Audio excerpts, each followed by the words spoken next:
Good evening friends, welcome back to cyber cafe. आज की इस वीडियो में हम पैन कार्ड के बारे में सीखेंगे। पैन कार्ड कैसे अप्लाई करते हैं, उसका डैशबोर्ड क्या होता है, उसके बारे में हम समझने की कोशिश करेंगे। सबसे पहले मैं आपको बताना चाहूँगा कि पैन का जो फुल फॉर्म होता है वो होता है पर्सनल अकाउंट नंबर। और आपकी जानकारी के लिए बता दूँ कि इंडिया में पैन सिर्फ दो कंपनियां बनाती हैं, एक NSDL और एक UTI। जो NSDL है वो इंडियन गवर्नमेंट के द्वारा कंट्रोल किया जाता है और जो UTI है ये एक प्राइवेट लिमिटेड फर्म है। इन दोनों के अलावा पैन कार्ड कोई और नहीं बना सकता फिलहाल के लिए। तो चलिए शुरू करते हैं। आज की इस वीडियो में हम पैन कार्ड अप्लाई करना नहीं सीखेंगे, क्योंकि अगर हम अप्लाई करने लगेंगे तो वीडियो काफ़ी लंबी हो जाएगी। इसलिए इसका एक सेकंड पार्ट भी बनाऊंगा मैं। और इस फर्स्ट पार्ट में क्या है कि हम सिर्फ और सिर्फ UTI का जो डैशबोर्ड है उसको हम समझने की कोशिश करेंगे। अगर पैन अप्लाई करेंगे तो बहुत लंबी वीडियो हो जाएगी, क्योंकि उसका जो है प्रोसीजर काफ़ी लंबा है। तो चलिए शुरू करते हैं। पैन कार्ड बनाने के लिए आपको किसी सर्विस प्रोवाइडर की हेल्प लेनी पड़ेगी जो आपको UTI या NSDL की ID प्रदान कर सके। तो मैं आपको रेकमेंड करूंगा कि आप CSC यानी गवर्नमेंट की डिजिटल इंडिया के अंतर्गत एक स्कीम है। CSC एक प्लेटफॉर्म है जिसके तहत आप बहुत सी सर्विसों को ले सकते हैं। तो CSC के बारे में भी हम अगले वीडियो में बात करेंगे। फिलहाल आप ध्यान दीजिए, जैसे कि मैंने अपना पे वर्ल्ड का डैशबोर्ड लॉगिन कर लिया और इसमें मुझे NSDL और UTI दोनों की सर्विस मुझे यहाँ से मिल जाती है। तो सिंपली यहाँ पे मैं पैन सर्च करूँगा और पैन कार्ड को मैं क्लिक करूँगा। पैन कार्ड को क्लिक करने के बाद यहाँ पे देखिए पे वर्ल्ड दो तरह की सर्विस देता है, एक NSDL के थ्रू और एक UTI के थ्रू। फिलहाल मैं आपको UTI का डैशबोर्ड समझाने वाला हूँ। तो चलिए इसको प्रोसीड करते हैं। प्रोसीड करने के बाद सबसे पहले देखिए ये UTI का डैशबोर्ड है। अगर आप किसी भी सर्विस प्रोवाइडर से अगर आप UTI की सर्विस लेते हैं, पैन सेंटर लेते हैं, तो उसका डैशबोर्ड सेम ऐसा ही होगा। ठीक है, तो सबसे पहले कॉलम पे हम ध्यान देते हैं इंफॉर्मेशन। इसमें क्या है कि आप पैन कार्ड कैसे अप्लाई करते हैं, स्कैनिंग के लिए स्पेसिफिकेशन क्या होनी चाहिए, ठीक है, ID कार्ड्स वगैरह, डॉक्यूमेंट्स वगैरह क्या लगेंगे, इसमें आपको जानकारी दी हुई है। तो ये मैं आपको नहीं बताऊंगा, क्योंकि धीरे धीरे हम ऑटोमेटिकली उसमें समझ जाएंगे, इसमें टाइम बहुत लगेगा। तो चलिए शुरुआत करते हैं अप्लाई न्यू पैन पे। ये 49A फॉर्म है। जब आप किसी कस्टमर का न्यू पैन अप्लाई करेंगे पहली बार, तो फॉर्म 49A के अंतर्गत ही पैन अप्लाई होगा। दूसरे नंबर पर ऑप्शन आता है पेंडिंग पैन एप्लीकेशन। इसका मतलब यह है कि यदि आप किसी का पैन अप्लाई कर रहे हैं और किसी कारणवश आपने उसको अधूरा छोड़ दिया, जैसे कि आपकी कनेक्टिविटी टूट गई, लाइट चली गई, PC या लैपटॉप आपका शटडाउन हो गया किसी कारण से, तो ये फंक्शन है पेंडिंग पैन एप्लीकेशन कि आपको वहीं से वो सर्विस प्रोवाइड करेगा। यह पेंडिंग E-साइनिंग के लिए है। फोर्थ नंबर पर है अपलोड डॉक्यूमेंट। पढ़ने से ये पता लग रहा है कि डॉक्यूमेंट अपलोड करने के लिए है ये। जब आप फॉर्म 49A कंप्लीट कर लेंगे, उसके बाद उस फॉर्म को आपको अपलोड भी करना होगा। उस पर फोटो वगैरह, सिग्नेचर वगैरह लगा के अपलोड करना होगा। तो ये वहीं से अपलोड होगा। नीचे ऑप्शन आता है व्यू अपलोडेड डॉक्यूमेंट। पढ़ने से पता लग रहा है कि ये कह रहा है कि जो डॉक्यूमेंट आपने अपलोड किए हैं उसको आप देखना चाहते हैं तो यहाँ पे क्लिक करें। पर आपकी जानकारी के लिए मैं बता दूं कि यदि आप CSC के थ्रू UTI की सर्विस लेते हैं तो केवल CSC में ही ऐसा संभव है कि आप यहाँ पे क्लिक करके आप डॉक्यूमेंट देख पाए। नहीं तो और किसी से भी आप सर्विस लेंगे UTI की तो फंक्शन वर्क नहीं करता, सिवाय CSC की। लास्ट ऑप्शन है अपना acknowledgement receipt for pan application. यदि किसी कारणवश कस्टमर का प्रिंट निकालना भूल गए, पैन कार्ड की रिसिप्ट निकालना भूल गए, या उसका फॉर्म निकालना भूल गए, या आप दोबारा निकालना चाहते हैं, तो आप इस पर क्लिक करेंगे। क्लिक करने के बाद जो कूपन नंबर जनरेट हुआ होगा वो आप यहाँ डाल के इसको सबमिट कर देंगे। तो प्रिंट और फॉर्म दोनों जो है यहाँ से डाउनलोड हो जाएंगे। नेक्स्ट ऑप्शन आता है अपना apply change, request for change correction, ये CSF फॉर्म है। इसमें क्या है कि जिसका पैन कार्ड ऑलरेडी बना हुआ है, अगर उसमें आप किसी तरह का करेक्शन करना चाहते हैं या दोबारा से रीप्रिंट की कमांड देना चाहते हैं तो आप यहाँ से दे सकते हैं। हम नेक्स्ट वीडियो में भी इसको सीखेंगे कि करेक्शन कैसे करते हैं किसी पैन कार्ड में।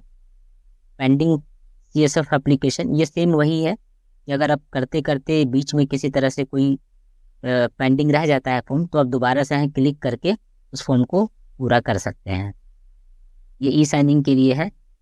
अपलोड डॉक्यूमेंट सेम उसी तरह है जैसे कि आपने करेक्शन के लिए फॉर्म फिल किया और उसको अपलोड भी करना है सर्वर पर UTI के, तो यहाँ से आप क्लिक कर सकते हैं। व्यू डॉक्यूमेंट, जैसा कि मैंने आपको बताया कि ऐसा सिर्फ CSC के अंतर्गत ही हो सकता है, अदरवाइज नहीं। नीचे सेम फंक्शन है। एक्नॉलेजमेंट रिसिप्ट फॉर, इसमें क्या है कि जैसे कि आप दोबारा निकालना चाहते हैं प्रिंट को या फॉर्म को या रिसिप्ट को, तो आप यहाँ से दोबारा क्लिक करके कूपन नंबर आप यहाँ पे अपना डाल के और दोबारा जो है आप कमांड दे सकते हैं। ठीक है, अब आते हैं पेन ऑब्जेक्शन में। पेन ऑब्जेक्शन में क्या है कि सबसे ऊपर आ रहा है फाइंड एप्लीकेशन अंडर ऑब्जेक्शन। मान लीजिए कि आपने किसी का पेन 49, ये 49A का फॉर्म है, ध्यान दीजिएगा, आप यहाँ ध्यान दीजिए 49A का फॉर्म का ऑब्जेक्शन है। ये थोड़ी समझने वाली चीज़ है।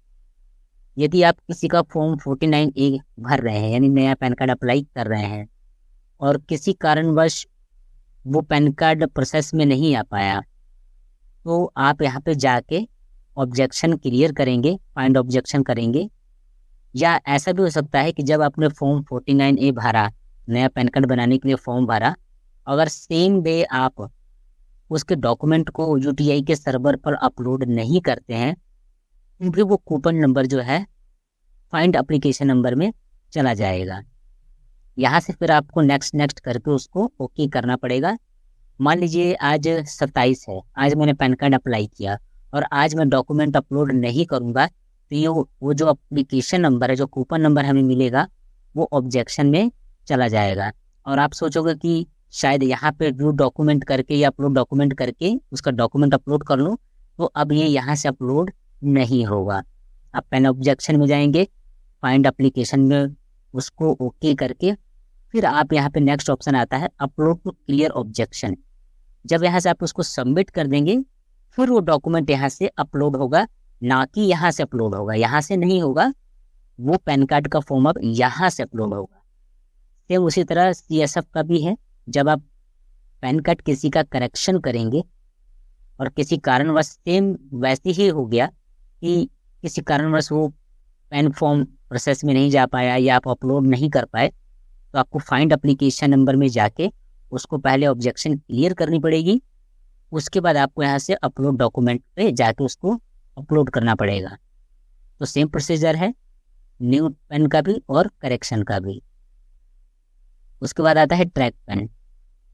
किसी का पेन आपने अप्लाई कर दिया और उसको ट्रैक करना चाहते हैं, तो आप यहाँ से फाइंड एप्लीकेशन स्टेटस पे क्लिक करके आप यहाँ पे कूपन नंबर डाल के सबमिट करेंगे तो उसका स्टेटस पता लग जाएगा। दूसरा आता है डैशबोर्ड MIS। डैशबोर्ड MIS का मतलब ये है कि यहाँ लिखा है डैशबोर्ड 49A। आपने साल में कितने पैन कार्ड अप्लाई किए हैं और किस के अप्लाई किए हैं, आप यहाँ से देख सकते हैं। एग्जाम्पल के तौर पे मैं आपको दिखाता हूँ। अगर मैं 49A पे क्लिक करूँ, तो ये मेरे से असेसमेंट ईयर पूछेगा कि आप कौन से साल का डाटा देखना चाहते हैं। तो जितने दिन से आप काम कर रहे हैं सभी डाटा यहाँ शो हो जाएगा।